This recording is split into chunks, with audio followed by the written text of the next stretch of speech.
Salut à tous, aujourd'hui on se retrouve dans une nouvelle vidéo.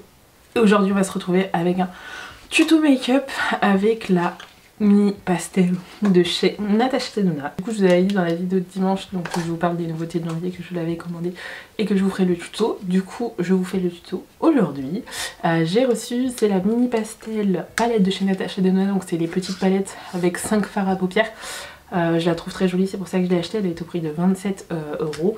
C'est la seule palette Natasha Denona qui m'a donné spécialement envie. Pourtant je suis pas très palette de 5 fards, j'aime pas spécialement. Mais là je me suis dit pourquoi pas, en plus j'ai jamais testé Natasha Denona. C'est une grande première que je vais tester, donc elle se présente comme ça, elle est vraiment toute petite, vous allez voir par rapport à ma main. Elle est comme ça, vous avez un fard mat, hop, je vais vous l'ouvrir pour que vous voyez mieux, que vous n'ayez pas le reflet. De ça, je vais pas y arriver, vous avez un fard mat, donc ce mint là, et après ça va être des fards métallisés, mais celui-ci m'a l'air pailleté, mais sur le packaging il y a écrit fard mat et fard métallique, donc je pense que celui-ci est compté comme un fard métallique, mais il fait très pailleté, enfin du moins c'est comme on voit. Voilà, donc aujourd'hui je vais vous faire un tuto, et je suis désolée pour la luminosité, je vais essayer de rapprocher mon éclairage, mais là aujourd'hui je vais vous faire un tuto et ben, je sais pas si j'aurai le temps d'en faire un, enfin si je pourrais vous en faire un deuxième de toute façon, sinon déjà je vais vous faire un look. Donc celui que j'ai prévu, je vais vous mettre ce fard là au coin externe, après je vais mettre ce bleu là parce que je suis habillée en bleu donc j'avais envie de faire un maquillage bleu, je vais quand même le tester le mine, donc je mettrai au coin interne et au ras-de-cils, je ferai pareil, je mettrai le fard mat, donc voilà. Mais j'ai bien envie de tester quand même ces deux fards là pour vous donner une revue complète et vous donner mon avis, mais ça dépendra de demain si je peux tourner le tuto ou pas. Donc voilà, donc là j'ai fait mon teint. Désolée s'il est pas très beau, ça fait au moins 5 heures que j'ai mon teint sur le... que j'ai fait mon teint. Donc du coup ça a bougé, je me suis mouchée, donc là c'est moche, il m'en revient un qui va. Enfin bref, du coup, petit tuto avec celle-ci, si vous pouvez la retrouver, enfin moi je la trouve que sur le coin Fantastique, elle n'est pas encore sortie sur Sephora. Donc voilà, 5 fards à paupières pour un grammage de 0,8. Donc on va dire que c'est une qualité, enfin un grammage standard. 0,8 c'est pas énorme, mais ça, il peut y avoir moins. Mais bon, pour le rapport quantité-prix, on va dire que c'est un peu cher. Parce que par exemple, vous prenez les palettes de chez Morphe, elles sont toutes en bas. J'ai vraiment trop la flemme. Elles sont vraiment toutes en bas de mes palettes. Mais si vous prenez les palettes de 35 fards à paupières de chez Morphe, souvent ils ont à peu près le même grammage pour le même prix avec 35 fards à paupières. Là on a 5 fards, on a 30 fards en moins. Donc voilà, et par exemple une palette de chez Huda Beauty, c'est une palette de 9 fards à paupières dans les 29 €. Le grammage est la même chose, donc là on a vraiment que 5 fards, alors que pour 30 €, pour 2 € de plus, on pourrait avoir la Huda Beauty avec 4 fards de plus. Voilà, on va y arriver niveau pour vous cibler où c'est. Donc le grammage n'est pas ouf. À voir la qualité, je sais que chez Natasha Denona il y a tellement de grandes palettes, j'ai jamais eu de gros coup de cœur et les prix me freinent. Je sais pas si la qualité je vais aimer, vu que comme je vous disais dans la vidéo il y avait vachement de... La majorité aime mais il y a quand même une minorité qui aime pas. Et vu comment tout le monde dit que Natasha Denona c'est incroyable, je pense qu'on a un estime tellement haut qu'en fait on est déçu et j'ai peur d'être déçue. Donc voilà. Enfin bref, j'ai déjà fait mon temps donc on va passer aux yeux. Je vais mettre ma petite base, je sais pas si la luminosité est mieux, je pense. J'ai avancé vraiment mon éclairage au maximum. Je peux pas faire plus. Pour mon teint, j'ai mis l'highlighter pour essayer dans le thème. C'est chez Natasha Denona, c'est le Super Glow. Donc voilà, je sais pas si on le voit vu que ça fait un moment, mais il est comme ça. Et il y avait un highlighter aussi que j'ai pas acheté au prix de... dans les trentaines d'euros je dirais. Je vais estomper vite fait avec mon doigt. Je n'ai pas mon pinceau à base. Enfin, vous savez, j'ai des pinceaux spéciaux pour la base. Enfin, genre rectangle, langue de chat, mais là j'en ai pas. Et celui que j'ai, je vais le garder au cas où j'en ai besoin. Donc voilà. Donc j'ai mis ma base, on va passer. Alors il y a des noms, mais je sais pas dans quel sens ils se lit. Donc pour moi, dans la logique des sauces, ça serait Aurora. Attendez, je vois rien. Aurora. Non, pardon. Aurora, Twinkie, Ontario, donc c'est le seul que je sais, vu qu'il est venu. Harry et Sinstar. Pour moi, ça serait logique que ce soit comme ça, mais c'est peut-être l'inverse, je sais pas. Parce que les choses où il y a les noms comme ça, je pense que c'est comme ça. Mais bon, on n'est jamais sûr de rien, parce que bon, bref. Bref, ça dépend de comment on lit ça. Donc, je vous montre la palette de plus près. Voilà, elle est trop belle. Donc je vais prendre la teinte Sinstar, donc ce bleu là, qui m'a l'air irisé. Je sais pas si je le prends avec un pinceau plat ou avec un pinceau boule. La logique des choses, à cet endroit là, j'ai appliqué avec un pinceau boule, on va essayer. Il est très beau par contre. Mais je sais pas si c'est la meilleure des choses. Je vais prendre un pinceau plat.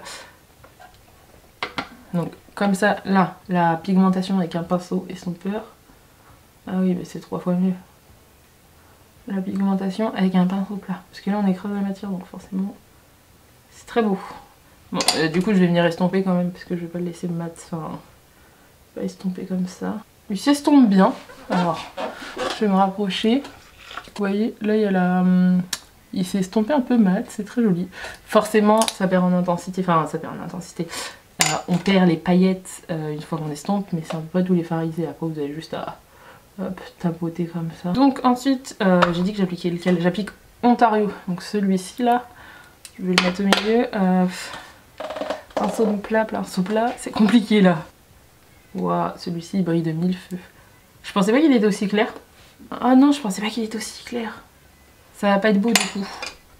Parce que je pensais que le fard mint était beaucoup plus foncé que ce fard là. Bon, du coup j'estompe et ben, c'est pas grave. Du coup je vais avec les moyens du bord. Donc je prends un pinceau estompeur vu que là je prends le mat. Mais je pensais qu'il était plus foncé. Enfin dans le pan il fait plus foncé. Mais en fait regardez, c'est le fard que j'ai appliqué là. Regardez dans le pan il fait beaucoup plus foncé que ce que j'ai appliqué là. Là ça fait vachement en transparence.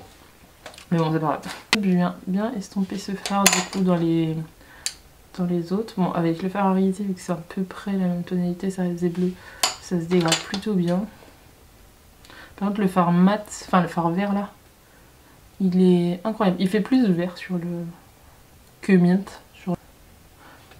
Juste une petite touche mais c'est pour montrer que c'est raccordé. Au niveau d'ici, au niveau d'ici. Hop. Et là je viens prendre un pinceau estompeur. Voilà, j'ai celui-ci qui est propre. Je vais venir estomper tout ici. J'ai pas de vert. Ah si, attendez. Je vais mettre un petit fard en muqueuse. Je sais pas si c'est la même couleur. Non, c'est pas du tout la même couleur. Je prends le Kiko. C'est celui-ci, c'est le 07. Et du coup, voici pour le look avec la palette Natasha Denona, la mini pastel palette avec ces 5 fards à paupières. En tout cas, les 3 fards que j'ai utilisés, je trouve qu'ils se travaillent très bien ensemble. Ils sont assez harmonieux, ils matchent très bien ensemble. Que ce soit les 2 dégradés bleus que j'ai utilisés ensemble, c'est tellement fluide. C'est un coup de pinceau et ça se dégrade. Et même avec le fard mat vert, même si le fard était mat, il se dégradait assez facilement. Dans les fards irisés, je trouve personnellement, j'ai rajouté 2 petits strass au niveau du coin interne et du coin externe. Parce que je trouvais que ça allait bien avec la vibe du petit maquillage. Et j'ai rajouté un petit fard foncé de chez Primark. Parce que j'aime bien quand c'est assez doux au niveau des yeux, doux dans le style pastel, vert bleu. J'aime bien rajouter un petit teint foncé sur le niveau des lèvres. Enfin bref, c'est ce que j'aime bien. Donc c'est pour ça que j'ai bien foncé. Mais je trouve que ça matche bien ensemble. En tout cas pour moi la palette Natasha Denona, elle est très jolie. Du coup il n'y aura pas de vidéo, enfin de deuxième vidéo. Ça veut dire que j'ai pas eu le temps si vous voyez c'est tout trop. Mais je trouve que l'harmonie est très jolie. La palette est assez douce, quand on la regarde elle fait très doux, que ce soit avec ce fard mint ou alors avec ce fard rose, enfin l'ensemble est très doux. J'ai réussi à travailler ces 3 petits fards à paupières, bon j'ai quand même utilisé une majorité de fards dans la palette, mais une majorité de fards, mais je trouve qu'ils se travaillent très bien ensemble. Les dégradés ça se dégrade tellement facilement. Pour le premier test de cette palette de chez Natasha Denona, je dis oui, en tout cas je suis très contente du maquillage que j'ai fait. Après je pense que ça tourne vachement autour quand même de ses environs. C'est-à-dire que ça va être... Enfin, les maquillages vont quand même pas mal se ressembler vu que c'est 5 fards. Mais je vais quand même vous swatcher le rose qui est très joli. Et ce fard est un peu plus granuleux mais il est duochrome, ouais, c'est ça. Il est duochrome, il est doré, vert, un petit peu rose. Il est très joli, je suis pas très fard duochrome mais au moins je vous les ai swatchés, mais vous voyez... c'est tellement crémeux, enfin les fards sont incroyables. Enfin, je trouve qu'ils se travaillent très bien, même là les swatchs sont canon. On voit que lui, mais il brille de mille feux. En tout cas les fards irisés sont canon. J'aime beaucoup. En tout cas pour moi, ce premier test de chez Natasha Denona, pour moi c'est validé. J'espère que cette vidéo vous aura plu. N'hésitez pas à vous abonner et à liker. Et je vous dis à plus tard.